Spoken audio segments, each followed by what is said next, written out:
Hello, everyone. This is Janos Shialic, otherwise known as Samwise J. Morgenstern, and you're watching the Mongols Podcast. I'm here with my co-host Jay Burke. Hopefully, we can get Robin in. Sadly, we cannot get Jack Meister in today. He's got some family emergency stuff. Hope everything goes well for it. And actually, speaking of asking for the goodwill of Blue Heaven today, yesterday, I believe, was essentially Mongol New Year, Tsagan Sar. Hope I'm not butchering it too hard for the Mongolian fans out there. Happy New Year to Mongolia, I suppose. I did not actually know they had a New Year. It was like a separate New Year. Yeah. Now I do. I don't get really briefed on anything, folks. I just sort of sit here. Mm-hmm. Yeah, anyways, if you want to also support this podcast, you can follow me on Twitter, like us on Facebook. All the links will be in the description as usual. Support us on Patreon as well. The people with which I'm recording this podcast on, the company, or rather Anchor, also offers a plan with which you can support this podcast. All sorts of just good stuff. Just keep watching and keep supporting. Anyways, we're going to get started here with where we left off over in Juvaini. Because for the last little while, we've been trying to basically do an abridged version of Juvaini. Sounds like a terrible way to waste my time and my mental health, but okay. Anyways, so right where we were leaving off, I believe we were talking about all this, some of the stuff that Guyuk is pulling off until he basically kicks the bucket. For reference, Guyuk is of course the famous son of drunk off his ass Ogadai. But then again, that's hardly descriptive considering all the Borgianaires running around. Oh yes, yes indeed. So Guyuk is going to Guyuk is basically trying to pick up where his dad left off, doing a lot of brutalizing, but he also kind of didn't go very long into the whole being the great Han of the Mongols. He just basically shows up, gets to be Han for a minute, and then dies with basically not too much explanation. And right after that, Monka, and sometime after that, Monka decides to make his own candidacy as part of the basically was known as the Toluid Revolution, and he ascends with the help of some other parties, like for example Batu Han, who very much supports the ascension, so long as everybody stays out of the Golden Horde. Pretty reasonable, I guess, if you ask him. And Monka goes to the Kurultai and starts driving up. Robin should be coming in just a little bit. She's currently just Yay!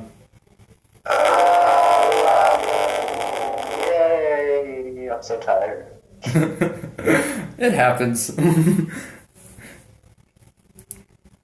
Anyways, there is kind of a little bit of treachery going on from, I believe, Otegin. He wants to basically take over using Guyuk's death as kind of a place where he can fill up the power vacuum, but nobody really pays too much attention to him. And the election's called. Batu doesn't exactly show up at the Kurultai for at least the first part of it. Most of his stuff is initially done by his brother Hordu, I believe. And of course, Chagatai's kids are also being represented. And basically, it's like everybody's showing up to show deference to the Mongols and hope that they don't get pillaged later on, so that's a good thing for them. And there's a lot of drinking and celebration, party time, the usual good stuff that the Mongols are known for, because why not have fun at your elections? And Otegin keeps on getting ignored, so I guess we won't be talking about him too much. And And in the meantime, Juvaini also briefly mentions that that Chagatai is gone.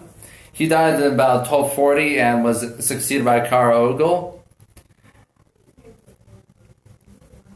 And I believe everybody's like, well, that's fine. It's good stuff. And all the positions are basically the whole Juvaini's account of the Kurultai is like basically the precedents. Some of the precedents carried over. A lot of the people who came to the Kurultai have their positions confirmed. Armies are dispatched to continue conquering or putting down rebellions. And basically, while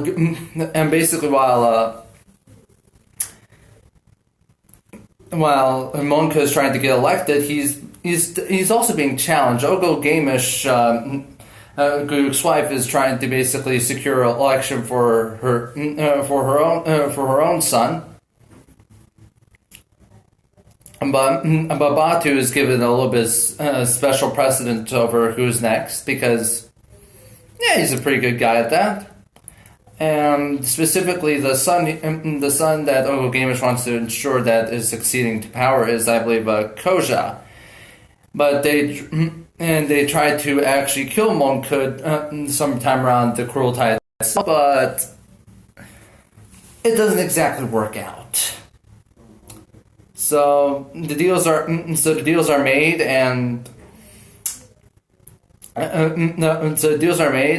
but there's a lot of argument over who's Khan. But Batu, who's basically the decisive voice, he's basically saying, "Hey, if everybody likes Monka, I'm voting for Monka. I'd like to be his chief supporter here." And Batu, and basically the lands are. And basically everybody is acknowledging that Monka is being made for the whole being made Great Khan and then there's a brief aside here about the messengers being sent around. Like one notable here, I believe, is Saratok the Christian. And unfortunately, while he's delivering messages about Monka being Han and everybody supporting him, he kind of dies en route. He's briefly mourned by Batu, and Saratak is succeeded as messenger by his son Ulagachi. And just as they're trying to pull everything together, they kind of face a new rebellion. I believe this is done by mainly the Bulgars, the Os, and the Rus. So this is basically all over in the Ulus Jochi. There's a lot of Golden Horde problems.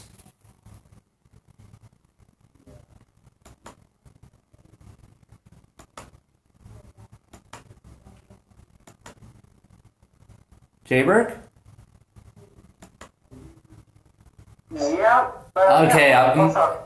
So we're getting to.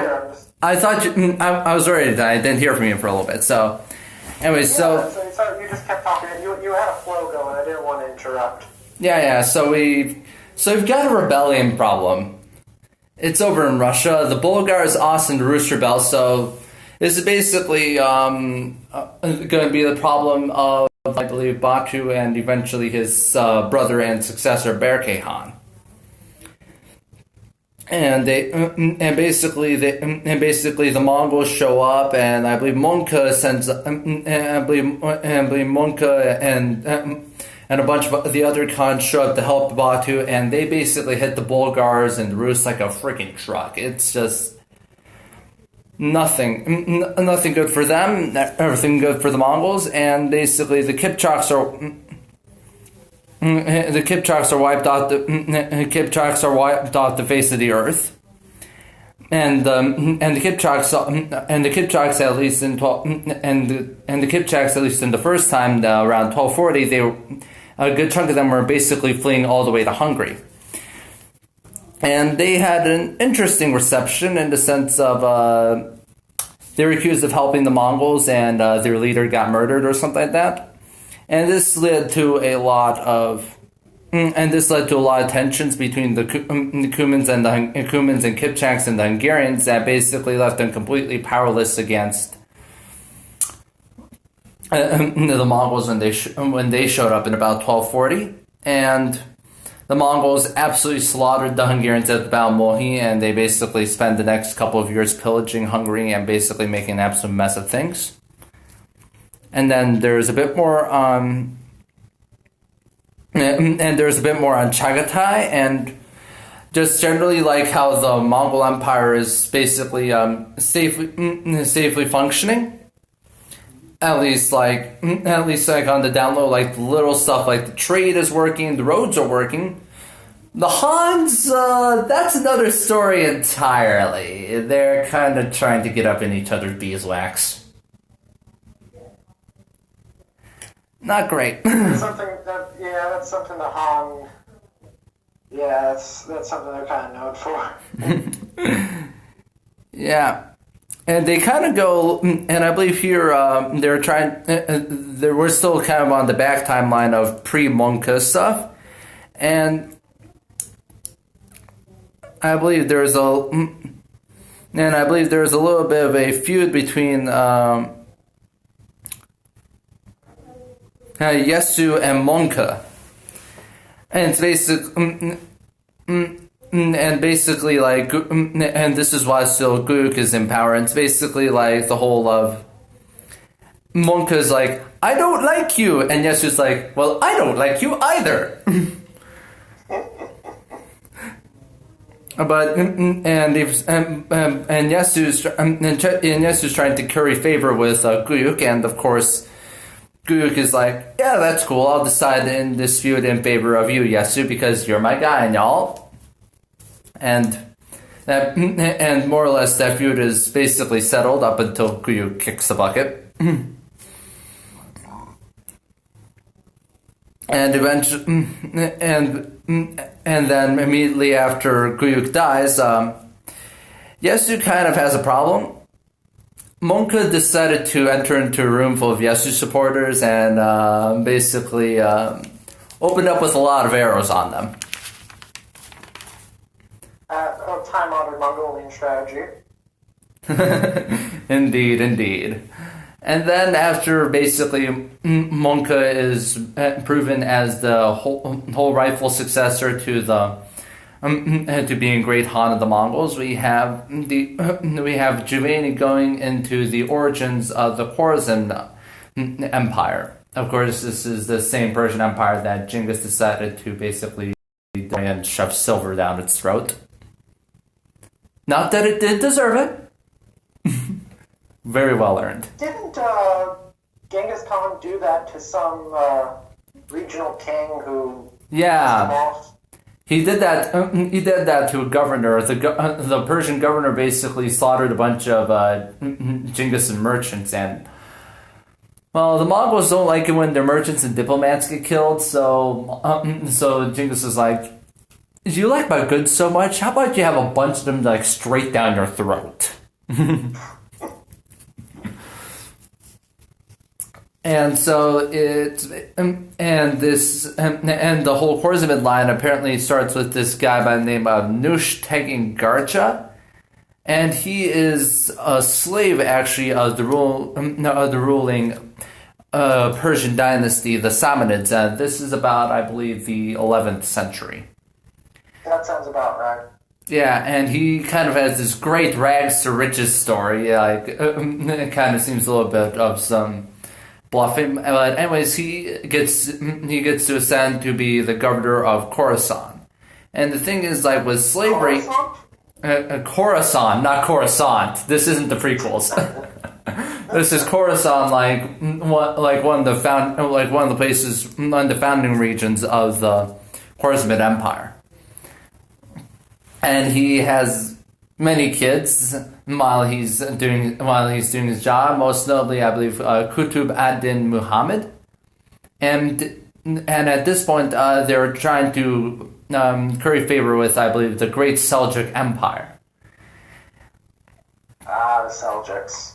Indeed, and Qutb succeeds to his dad's position. There, he rules for about 30 years, and then after him, he gets his own heir, Atsiz, who succeeds him upon his death. And in general, the Khwarezmid Empire is prospering. And then we get another major boost for the Khwarezmids to take advantage of. The Ghaznavids aren't doing so hot at this point. For reference, these are nomadic Turks that were originally led by this one guy, I believe, Mahmud of Ghazni.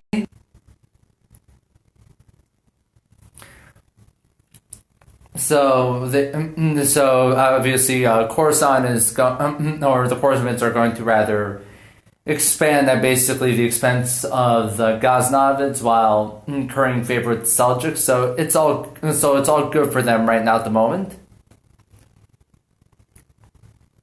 But then, but Atsiz kind of gets a little bit ahead of himself, and everything, and he tries to rebel a bit against the Seljuks after basically wrecking the Ghaznavids. So he loses everything, but he does get to keep Khorasan, and he has to send his son his kid Atlig over as hostage to the Seljuks. But as the Seljuks are mopping up and wiping that fresh Khwarezmid blood off their hands, they meet a very peculiar friend known as the Karakitai. Let's just say the Karakitai wrecked them completely. And Atsiz is still trying to maintain everything, but it's not looking great. So Atsiz basically gets his own things. He tries to take advantage of the Seljuks going downhill a little bit. He loots one of their cities, Merv, and in response, the Seljuks attack him. And negotiations basically just break down. It goes real bad, but the Khwarezmids managed to basically turn everything around, and they break out of the siege of Khwarezm and actually manage to take the current Seljuk Sultan Sanjar prisoner. And some of the local forces there, some Seljuks, actually start swearing allegiance to Atsiz because he's basically turned around from basically nothing. And he starts conquering a bit more, becoming more independent of the Seljuks, and he goes all the way to Nisa. He gets another alliance. It's all great for him. And this alliance is with, I believe, Rukn Adin, who is... He gets an alliance with Rukn Adin. I believe that's one of the leaders of... one of the leaders of the Seljuks. And that sounds about that. Yeah, and he... Unfortunately, the alliance doesn't last too long. With Rukn Adin because he gets sick and dies. Neil Arslan then succeeds his dad and imprisons his brother Suleiman, and then executes some of his opponents. And they're having some problems with the Khan, and also the Khwarezmids are having some problems with the Khan of Samarkand, and they decide that they need a third party, and they call up the Karakitai. Of course, the Karakitai have a lot of time on their hands because they're trying to establish their fairly new empire. They're kind of a very new burgeoning power in the region. And this is because the Karakitai have their own origins as being originally the Khitan Liao dynasty over up in northern China. And basically, they show up right around the area of like Kazakhstan and stuff as basically like Kazakhstan, Iran is basically like refugees because The Liao ran into a very severe problem known as the Jurchen Jin dynasty, which basically took over in northern China and pushed them out, with the help of the Chinese Song. And then the Jin decided to betray the Song and basically ransack them as well. So in case you're wondering... continuing a long tradition of Mongolian dynasties sacking China. In a way, yeah. It's a very long and well-remembered tradition. Indeed. And then the Khan of Samarkand is destroyed, just in time for Ilar Arslan to also kick the bucket. And then I believe, and then we have the next guy showing up. I believe this guy is Sultan Shah, and unfortunately he's got a bit of a problem. His bro Tekish tries to make a coup d'etat. But it kind of sort of works. And Tekish basically takes over, and he becomes the new Khwarezmid Shah.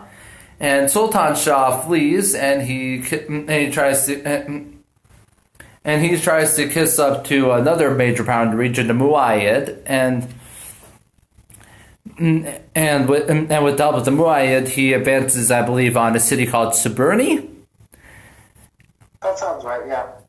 But unfortunately, Tekish has been anticipating this move, so he goes straight up to Sultan Shah and absolutely wrecks him, and then finds his brother. And he's basically like, "Hey, the sale at the Darth Mall, everything's half off." No, seriously, the guy got bisected. Oh dear. Oh jeez. And the Karakitai are apparently tried to back Sultan Shah, but they're like, no, but they kind of pull out as soon as Sultan Shah, of course, got brutally decapitated. As you do. Mm-hmm. I believe another guy joined. Starts showing up around here. I believe a bloke by the name of Malik Dinar.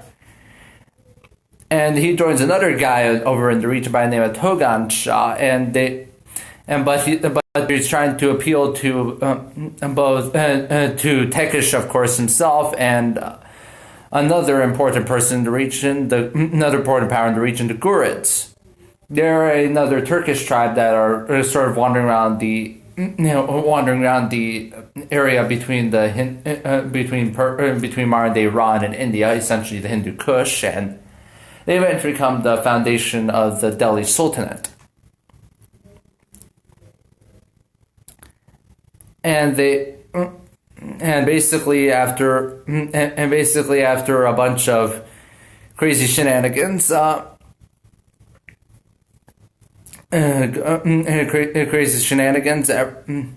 everybody goes to winter quarters after a bunch of crazy shenanigans and slaughtering. Everybody hires to winter quarters, but the Khwarezmids are just basically continuing to be an up and coming regional power. And they celebrate the rise in power by drinking some wine, and their enemies, the Seljuks, continue to go down. The Seljuks are actually defeated again. And most importantly, for the author of the History of the World Conqueror, they get a very important person in their administration, a guy by the name of Baha ad-Din, and he is actually the grandfather of Juvaini. So this is going to help establish Juvaini's positions for when he becomes a banker of the Ilkhanate and the governor of Baghdad. And there's a lot more back and forth between the Khwarezmids and the various other regional powers, and they get stronghold of Nishapur, another major city. I believe this was founded under the Sassanids by, I believe, Shapur II or something like that. And the Seljuks continued to go downhill, and Togrul, their current sultan, is actually slain in battle. And the Khwarezmids actually managed to basically take what is modern-day Iraq, which is right around where the Baghdad Caliphate, the Caliphate of Baghdad is. This is basically the last remnants of the Abbasids, and the Caliph, who is basically very low on power, he decides to submit to the Khwarezmids because what else can he do? And then they take another city, the city of Isfahan. That becomes a little important later for another major Persian dynasty, that being the Safavids, a couple hundred years down the line. And they keep on expanding. And this is right up until Tekish dies, and now we get to some interesting stuff for the Khwarezmids, because they get officially one of their most famous rulers, Muhammad Sultan, and yes, this is the same guy who's going to run smack dab into the Mongols a couple of decades out from now. So, not good stuff for him at all.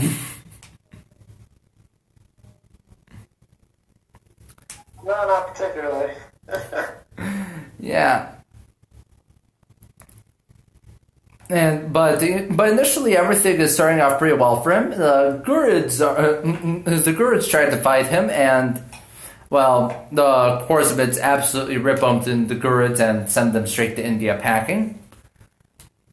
And then there's another guy that tries to go in on the Khwarezmids, Tajuddin Ali Shah, who revolts, and he's the leader of a certain city by the name of Shadyak, and basically...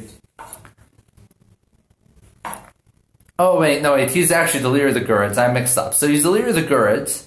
He tries to fight, but the Ghurids are just absolutely busted, and the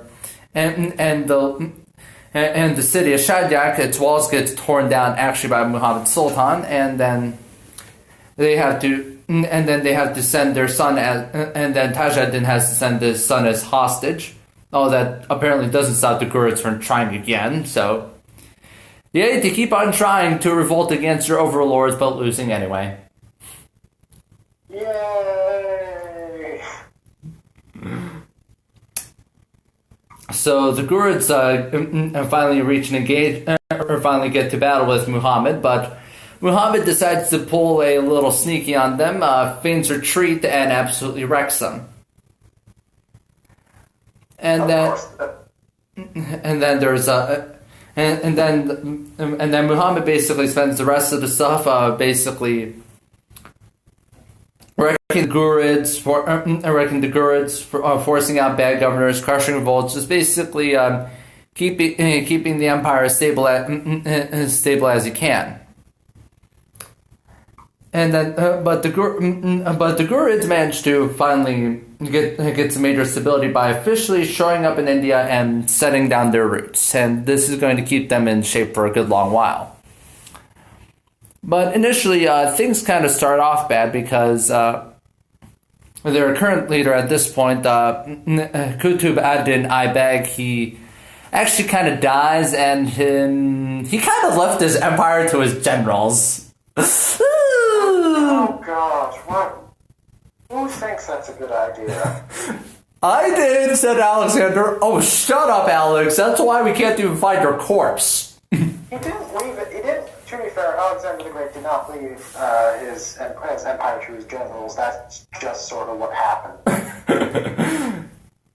Well, technically, he said to the strongest. Unfortunately, the strongest happened to not be his kid. Wasn't it mispronounced that he might have been saying that he was trying to leave it to a specific person, but someone misheard him? That wouldn't surprise me. I think he was trying to leave it to, I believe, his son, the future Alexander IV, who reigned for a real hot minute. It did not work out. Alexander IV? I think it was something like that, because Alexander the Great is Alexander the III, and then he has a kid also named Alexander, very original. Oh yeah, I guess it was Alexander the Fourth, because I could have sworn Alexander the Great was Alexander the Second. Oh, I just looked it up. He's Alexander the Third. Okay. Yeah. So anyway, so the Gurrid Empire kind of falls into a little bit of a mess for a short bit, and the generals are basically fighting over a bunch of the pieces. And Muhammad decides, well, I'm not just going to lay that to rest. I might as well invade, maybe pillage, maybe conquer a little. Why not? Might as well just take advantage of it because I'm the eternal opportunist. Of course. And they get the allegiance of actually several of the Gurrid generals. One of the most notable being Izz-ad-Din, and he's officially put in charge of the Gurids. But there are some fairly fairly big rumors that Muhammad apparently died in the brief fighting over in India. He didn't, in case you're wondering. And basically, after all that mess, the Khwarezmids are trying to. The Khwarezmids also invade the area, but Muhammad is but Muhammad is not approving of that. He's kind of being tired of having to listen to the Khwarezmids at every whim, which he doesn't like, obviously. Obviously.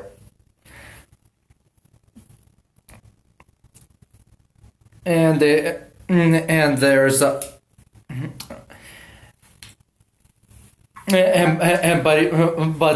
for the moment, the Khwarezmids do get some allegiance and do get the allegiance of some people. Like one guy, I believe Cosley is his name, and then there's a little bit of an earthquake. It's kind of a problem. Many are killed, and there's a little bit of an interesting little story here. A sultan, I believe the Sultan of Transoxania, is actually visiting a man whose family has lost a lot of things. That being the Sassanid family, and this man is named, I believe, Shah Ghazi, and he has a buddy named Bu Riza, and basically, at this point, whatever's left of the Sassanids, they're very much in a symbolic role. This is basically what has been happening ever since the Caliphate showed up on them. Yeah. But Shah Ghazi apparently had a very poor choice of friends because his buddy Bu Riza actually kind of murdered him. What a real buddy thing for him to do. Yep. And his wife Mengli actually would like his land, but of course she's being blocked by Bu Riza, and she decides to actually make a little bit of an offer over to Shah Muhammad, and he basically is like, well, why not? There's just a lot of good stuff falling off my lap. I wonder where this is going to end. Hey, I'm not here yet, said Cengiz. Don't look at me. I'm still running. I'm still running from my best friend who's trying to murder me.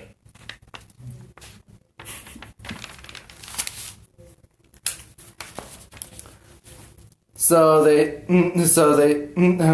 Transoxiana certainly doesn't want the Khwarezmids running into there, and for fairly good reason.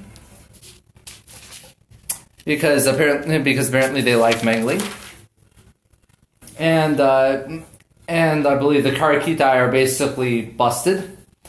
The Seljuks I think that Muhammad actually gets welcomed as a liberator into Transoxania, and they get better city walls. At least they're going to get better city walls for a while. After all, the Mongols do exist.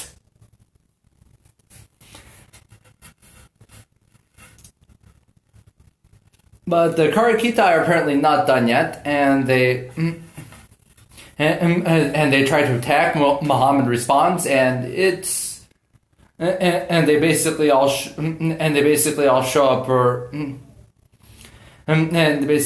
up to the fight, and the Khwarezmids managed to, but Muhammad Sultan manages to pull everything together and actually wins. And he decides to basically throw out this big celebration, and in a great fashion, he actually decides to call himself the Second Alexander. Oh man. This is going to get problematic a good few years down the line. It has a habit of becoming that, yes. So he starts setting up.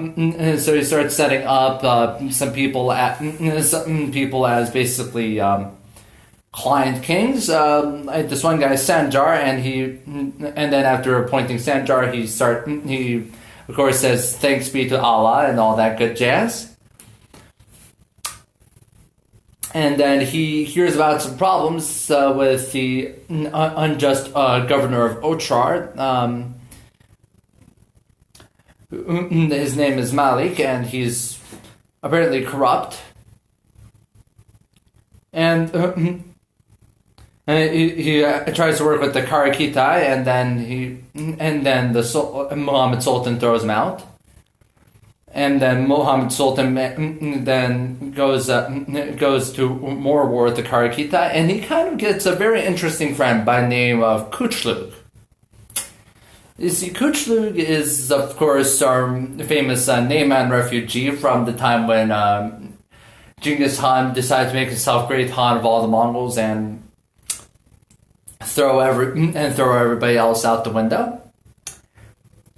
And Kuchlug initially tries to get in good with the Karakitai. He actually becomes the son-in-law of the Gur Khan, and that doesn't last very long. He actually makes an alliance with Muhammad Sultan, and basically everything is going to go downhill for the Karakitai from there. And there's a bunch of feuds running around. But the thing is, like, the Kuchlug isn't too friendly. He semi betrays the Sultan. Sultan kind of goes missing and Muhammad Sultan actually goes briefly missing in battle, and there's a brief retreat back to Khwarezm. But then there's a little bit of feud between one guy by the name of Taj ad-Din and his brother Mahmud, and Mahmud is assassinated. But Taj continues to, I believe, lead the Karakitai, and despite being suspected for murdering Mahmud. And then Muhammad Sultan Muhammad Sultan keeps on going, keeps on kicking up stuff, and then Muhammad Sultan keeps on aggrandizing himself with some honors. Like, he's trying to reign more of the Ghurids, which is definitely going to have some consequences when his son Jalal ad-Din flees there. And then after that, Juvaini actually goes into the history of the Karakitai. And they're basically leaders in exile. They're originally the reigning dynasty over in northern China. They had a lot of problems with the Song, and then briefly became friends with them, and then became enemies with them when the Jurchen Jin decided to revolt against their Liao overlords and throw them out. And the thing the thing is, the Karakitai flee northern China under the leadership of this one guy by the name of Yelu Dashi, who is basically one of the last rulers of the what I'm going to call the Eastern Liao dynasty, because the Karakitai is also known as the Western Liao. And they go into Central Asia. Central Asia areas like Kyrgyzstan, Transoxania, and they basically start conquering stuff. And this is about the time when they meet up with the Khwarezmids, and they force the Khwarezmids to submit to them. And then after that, Tashi actually dies, but he apparently makes an interesting choice of succession, that being his wife Kuyang actually succeeds as regent. But apparently, I believe Juvaini actually confused, while writing this, was actually confusing her with another person, Pusuwa, who is apparently having an affair with her brother-in-law. Oh wow, that is just very spicy.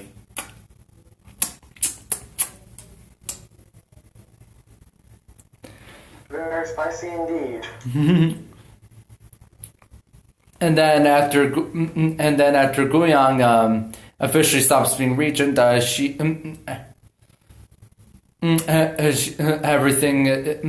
Karakitai comes under the leadership of Tashu's brother, who has a very short fight with another one of his brothers before kicking him down. And then the Khwarezmids pay some tribute. And then the Khwarezmids are fighting the Gurids, and basically here the Karakitai show up to basically help out the Gurids. Things go well, Gurids are busted. But of course then they have to deal with Muhammad Sultan, which is never a good thing, because apparently he just likes messing with everyone. That's gonna backfire on you, Muhammad. Seriously, I'm telling you this. Tries to warn you. Of course, I have like 800 years of hindsight than a guy who wrote this book a couple decades after you were made into a very fine corpse.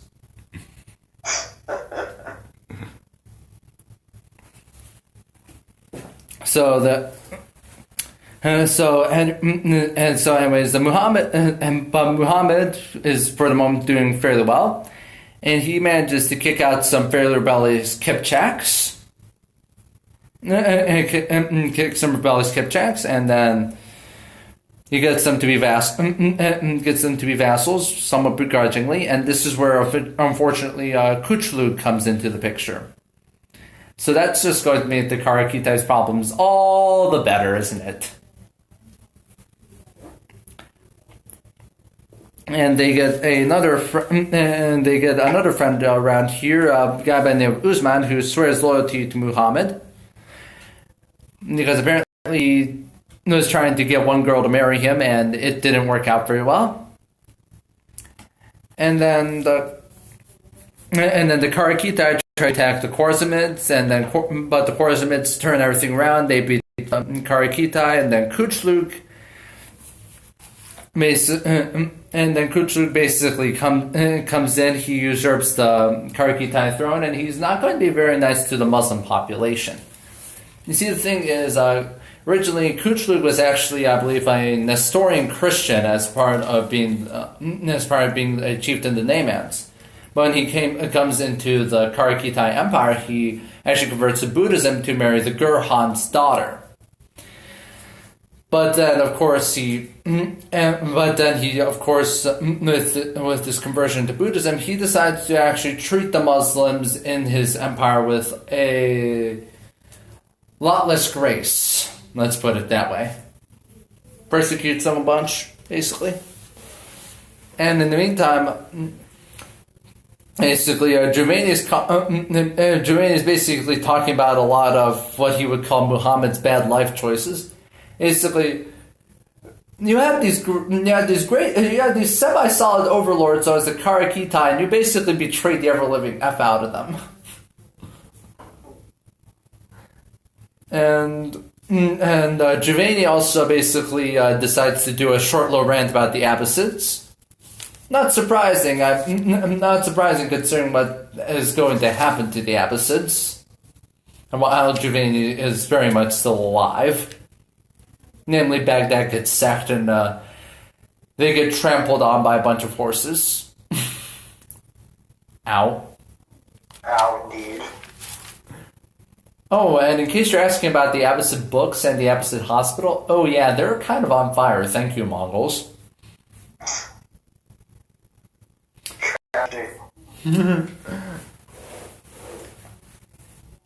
And then there's, but in the meantime, while Muhammad is still very much in charge, there's actually a new guy that's trying to take over and take down the Abbasid Caliphate, which technically shouldn't have been too hard.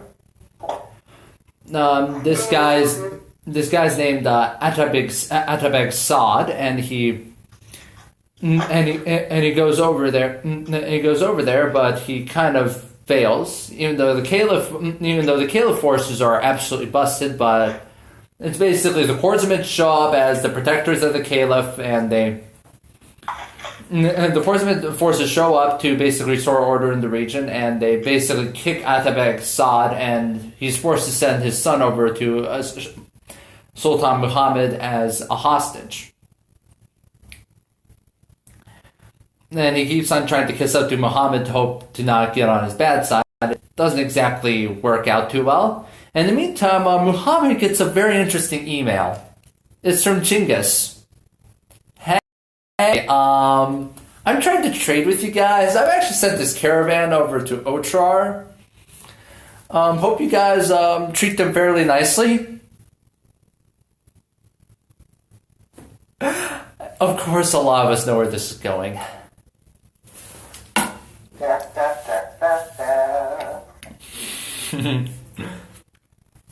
So naturally, the governor of Otrar, who is one of Muhammad's many relatives, actually decides, no, I don't want to trade with this party. I want their stuff, and I don't want to pay for it. So he naturally massacres them, takes their stuff, and it's just not good. And Genghis declares war on the Khwarezmids, and it's not going to go well for the Khwarezmids, in case you're wondering. And in the meantime, Kuchluk is trying to live life in the fast lane of, I'm trying not to die. And That's a very delicate place to be right there. Well, yeah, especially when you're getting kicked out of the Karakitai Hane by not only your own people, but also by the guy who just kicked you out of Mongolia. That being Genghis Khan, of course. Indeed. And they're also pursuing another guy, that being Kul Togan of the Merkits, who of course has many reasons to get in on Genghis's bad side. Namely, your tribe stole my wife, for starters. So, in case you're wondering, I'm going to keep on pursuing you guys to the ends of the earth. And the Khwarezmids are basically keep on being busted, and Muhammad comes down with a very big internet meme of I have crippling depression. And as if he needed more problems, there is actually rumors of his eldest son Jalal al-Din dying. Those aren't exactly true, but it's still it does not help his slip. I would not expect it to be. So he naturally turns to the only comforter that he has right now at the moment, which is booze. As you do. And he meets up with another one of his sons who apparently is still somehow alive. Rukin Adin, and he is actually advised to hide in the Ushtarakun, and basically morale for the Khwarezmids is through the floor, but they still plan on fighting the Mongols. Not advisable, if you ask me. And they get, unfortunately, a new message probably with a lot of problems within there. Namely, that the city of Basra, another city of the Khwarezmid Empire, was actually just recently destroyed. So, as they need Oh dear, as if I needed more reasons to drink booze, says Sultan Muhammad.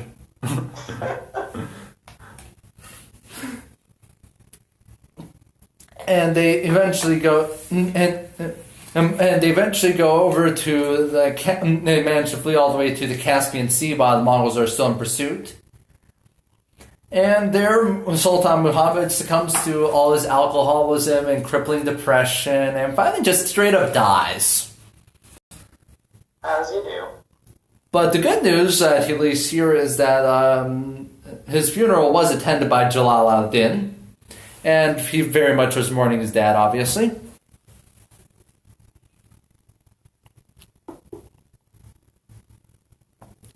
And there's actually more feuds, I believe, with the Sunni, and Usman apparently wants to, and Usman is trying to get a girl from the Karakitai, and she rejects him. It does not go very well. Oh dear. But that's okay. Apparently, not very many people like Usman. So, but he.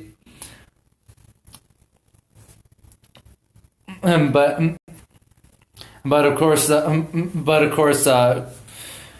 Usman keeps on going on the whole of people of, why don't you like me, people? I can get married. I can snatch a date. But anyways, the Mongols are still advancing through what's left of the Khwarezmids, and Jalal ad-Din has to basically flee, and he kind of gets what I kind of know as the whole Edmund Ironside syndrome in the sense of he can take the invader very seriously, but he doesn't have the resources to actually compete. The Khwarezmids just cannot fight the Mongols at this point. They basically have just lost way too much. They've lost Ochar, they've lost Urgench, they've lost Samarkand. They've just lost basically everything, and unfortunately they aren't even uniting together to hold on to whatever they have left. And Jalal ad-Din keeps on having to run from place to place as a result of this. But eventually,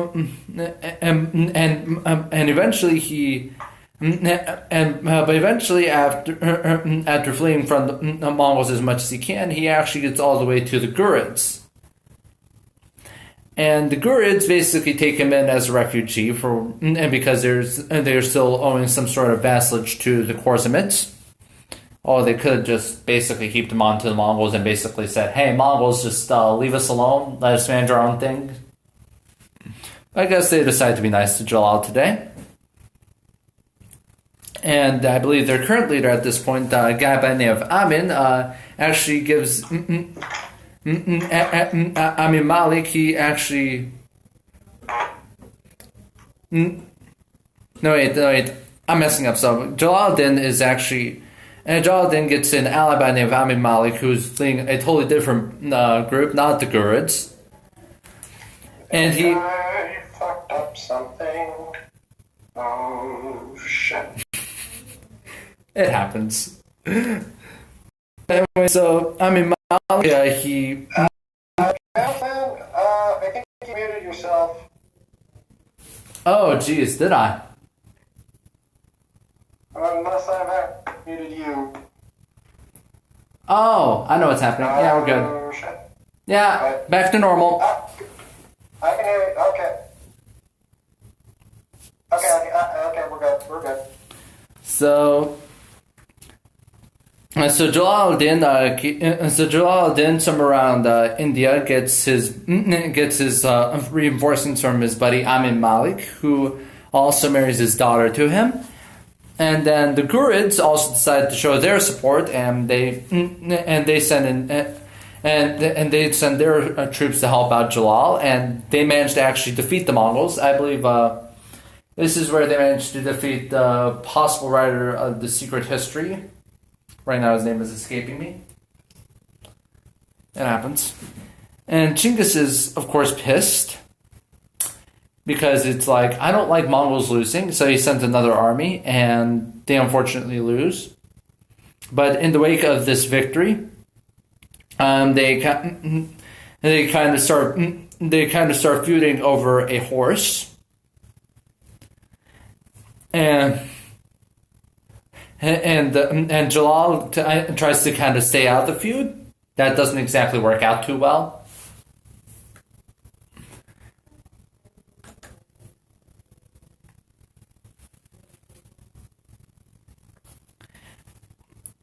And they lose some allies to the Mongols, and they're unfortunately forced to completely flee into India.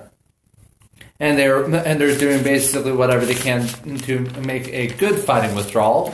Not that it entirely works. Genghis manages to defeat Jalal, and his father and Jalal's father-in-law Amin Malik is unfortunately is also sadly dead. And Jalal flees straight into the woods of India, and he's tired of getting attacked, obviously.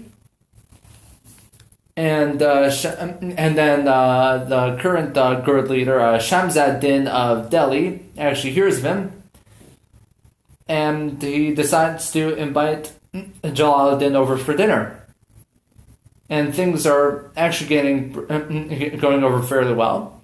He does get some reinforcements, but Mongols are still coming. They still raid in there every now and then. And there's also some resistance in Iraq against the Mongols, but it's not entirely going too well because, well, big surprise, the Mongols are bigger and stronger. And Jalal tries to actually contact the resistance over in Iraq, and he actually proposes that, hey, the leader of the resistance, can I marry your daughter? Oh, I'm sure that went over. I'm sure that went over so well. Well, it's sort of a we'll think about it right now at the moment, and they get another recruit, Kilij the Turk, which I guess is pretty good for the rising tide of whatever resistance they have against the Mongols, and then they also, and then Jalal actually gets word that his brother Ruk ad-Din is nearby. But the meeting kind of goes a little weird because Jalal, kind of for funsies, decides to prank his brother in Mongol dress. So, he basically takes over the resistance in Baghdad. And he marries another woman, Suleiman Shah's sister. And the caliph tries not to listen to him. And then Jalal actually gets a challenge from another guy by the name of Kush Temur. And Jalal then manages to win that. And then he attacks the city of Tabriz over in, I believe, Iraq or Western Iran, and apparently Jalaluddin just keeps on drawing in the ladies because another one by the name of Malika actually basically throws open the gates for him, and Tabriz is seized, and he apparently gets her too. So, wow, this is very smooth, Jalaluddin. Don't worry, the Mongols are still coming for you anyway. Mongols come for us all. Just wait another. You think they're an insignificant little power? No, they're just waiting for the inevitable invasion of the entire Earth. Indeed. I think we're going to have to stop recording for a short little bit because the app that I'm recording on is trying to kick me off. So I'm going to restart in just a real hot second. If you like this segment of the Mongols Podcast, be sure to follow me on Twitter at YoungBards101, like our Facebook page at History with Samwise J. Morgan, and follow us on Tumblr at GoSJM42 on GoSJM42 Mongol History. You can also support us on Anchor or Patreon. As always, our sources are in the description, and we also have rewards for our patrons, ranging from shout-outs to polls. Don't forget to like, comment, and subscribe if you're watching this on YouTube. And as always, Blue Heaven wills everything.